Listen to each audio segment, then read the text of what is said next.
Hey everybody, this is Dream, and today we have a 8-game NBA slate for you. Before I get started, can you guys smash that like and subscribe button? It really helps the channel a lot. Really do appreciate it, guys. We do have a pretty extensive injury report, so let's go and get into it. Hopefully everybody did well yesterday. That was a wild slate. Hopefully today's a little bit less insane, but we did well. Okay, we did okay yesterday, and we did manage to cash most of our lineups, so I do like that. Let's go ahead and get into this slate though. For the Magic, Harris and Isaac are questionable. For the Wizards, Bagley and Livers are out. For the Cavaliers, Struss is questionable. Mitchell, Mobley, and Thompson are out. For the Hawks, Young and Okongwu are out. For the Grizzlies, Jackson Jr. is questionable. Morant, Bain, Smart, Pippen, Zaire Williams, Rose, and Clark are out. For the 76ers, Payne is questionable. Maxey is doubtful and is closer to out. And Embiid, Melton, and Covington are out. For the Clippers, Westbrook is out. For the Rockets, Eason is out. For the Bulls, Levine, Williams, and Craig are out. For the Jazz, George is questionable. Markkanen and Kessler are out. For the Bucks, Giannis and Middleton Giannis is questionable and Middleton is out. Excuse me. For the Thunder, Jalen Williams, that's the center, is out. For the Trailblazers, Grant, Kamara, Thibault are all questionable. Ayton is doubtful, and Brogdon, Sharp, Henderson, and Williams are out. And for the Lakers, LeBron is questionable. Vanderbilt, Wood, and Vincent are out. So we do have two core plays today. Those are going to be Jarrett Allen first. Jarrett is playing very well lately. He also has a nice upside game here with the matchup here against Atlanta and with the injures with Mobley being out. Excuse me. That definitely gives him a boost here. He's going to get 30 to 35 minutes at least, and he has 40 fantasy point upside, if not a little bit higher on the slate. He looks like a great play and is my favorite play on the slate overall. Kelly Oubre for Philly also looks like a really solid play today. This is contingent that Maxey is in fact ruled out. He is in concussion protocol, and it looks like he may not play today. If that's the case, then Oubre will get 25 plus minutes and have a lot of opportunity to have a big game here. He played really well the last two games, in fact, and he's played pretty good in these situations throughout the season. So I do like his upside here, and he definitely draws a lot of potential in this one. Then we're going to look at some other plays, and I'm going to just do this by price. We'll start with Vucevic here for the Bulls. Now, Vucevic has had two off games in a row, but he gets a favorable matchup here. He looks like he has some potential to have a solid game. I'm a little concerned about the way he played the last two games, but he has double-double potential anyway, and he's going to have a good opportunity to have another good game here. DeMar DeRozan definitely doesn't feel like he has a very high ceiling today. But he is in play in a plus matchup against Utah, who's really struggling defensively. I do like his upside though when it comes to this matchup, as his price is fairly consistent, and he typically is pretty consistent as a player. Tobias Harris maybe finally has started to figure it out so far this season. He has been up and down recently. He's just been slumpy, but the last three games he's been over 34 fantasy points. However, he does need 39 to 5x here. He is trending in the right direction, but his price boost makes him a bit riskier on the slate. But without Maxey, he definitely gets a boost, and without Embiid as well.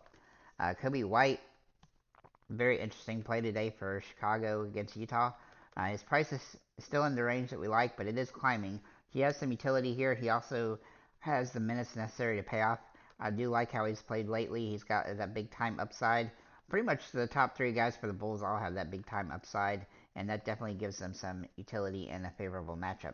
Looking at Darius Garland, he's going to be a guy that I think is going to be pretty popular today eventually once all the injuries shake out, simply because he's going to get plenty of minutes, he's going to have a lot of usage, and he's going to be the top dog for Cleveland in this matchup against Atlanta, who doesn't really play a ton of defense. And so he should get a lot of opportunity here to have a big game, and he definitely gets more shots in these situations. And so I do like his upside in this one, and his price is very solid, even though it has jumped up some. Looking at Chet Holmgren, now Chet has played pretty well throughout the season. Uh, his last couple games have been a little bit off, but he does have that mid 40s upside, and he's a good viable play in an up-tempo matchup. I do think he's a good play today, though he definitely carries a little bit of risk.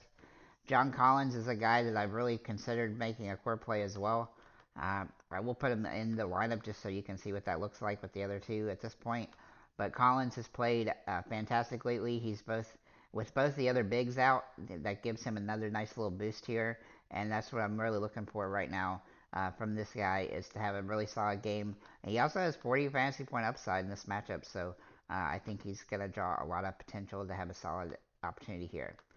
Looking at Denny Avija for Washington. Now, he does have a tough matchup here, but he's been pretty good in 6 of the last 8 games where he's been over 35 minutes per game. He's had some absolutely monster games. The other 2 games where he played less, he didn't do very well, but if he can get those minutes up again, then he'll definitely have an opportunity to pay off here. He definitely is a GPP only play, though. Then we look at Ao Desanmu for the Bulls. He has been absolutely consistent lately, being around 30 fantasy points or slightly more, and quite a few games since he's been moved into the starting lineup. He's only had a couple off games, so he's had 9 of the last 12 of the 14 games. Sorry, 8 of the last 9 games and 12 of the last 14 games he started. His price, he's been over 29 fantasy points, which is right where we need him to be. His price has come up some, but the matchup is still solid, and so he definitely draws a lot of potential here. Karis LeVert will likely be pretty popular today, assuming that everything stays as it is for Cleveland. His price has popped up some, but he should get the minutes. And if anything, if yesterday's game is any indication, he should have that 30 fantasy point upside and a very plus matchup here. And he can play alongside Garland and have a really solid opportunity. Then we'll look at Kyle Lowry for Philly. Now, he's a guy that I do think is pretty risky, but with Maxey likely out, he's going to have that upside to get in this price range. However, his price has popped up a lot. In the last 2 games, he's had 26 and 28 fantasy points. He does have that 30 fantasy point upside in this matchup, but he definitely carries a little bit of risk as his price is not cheap as I was hoping it would be. Looking at Cameron Payne for Philly, he also looks like he's going to get a minutes boost with Maxey out. His price has also popped up a lot. I do think he'll be fairly popular as a value play, but there really isn't a ton of like super expensive guys that are super viable on the slate. So I don't necessarily think you have to go the cheap guys today, but he's definitely somebody you can consider. Same goes for Dean Wade for Cleveland with Mobley out. His minutes should boost here, and that should give him an interesting opportunity. However, he has an extremely low floor, and if we go back throughout the season and look at situations when Mobley was out or Jarrett Allen was out, he definitely had games that he did well, but he also has had games where he barely got any fantasy points at all, even when he played 20 plus minutes. So he definitely has some utility here. He's definitely a high risk, high reward type of play, though he is dirt cheap, so that does help. With that said, guys, thank you for liking, commenting, subscribing. If you have any comments or questions, feel free to leave them below, and have a nice day, guys.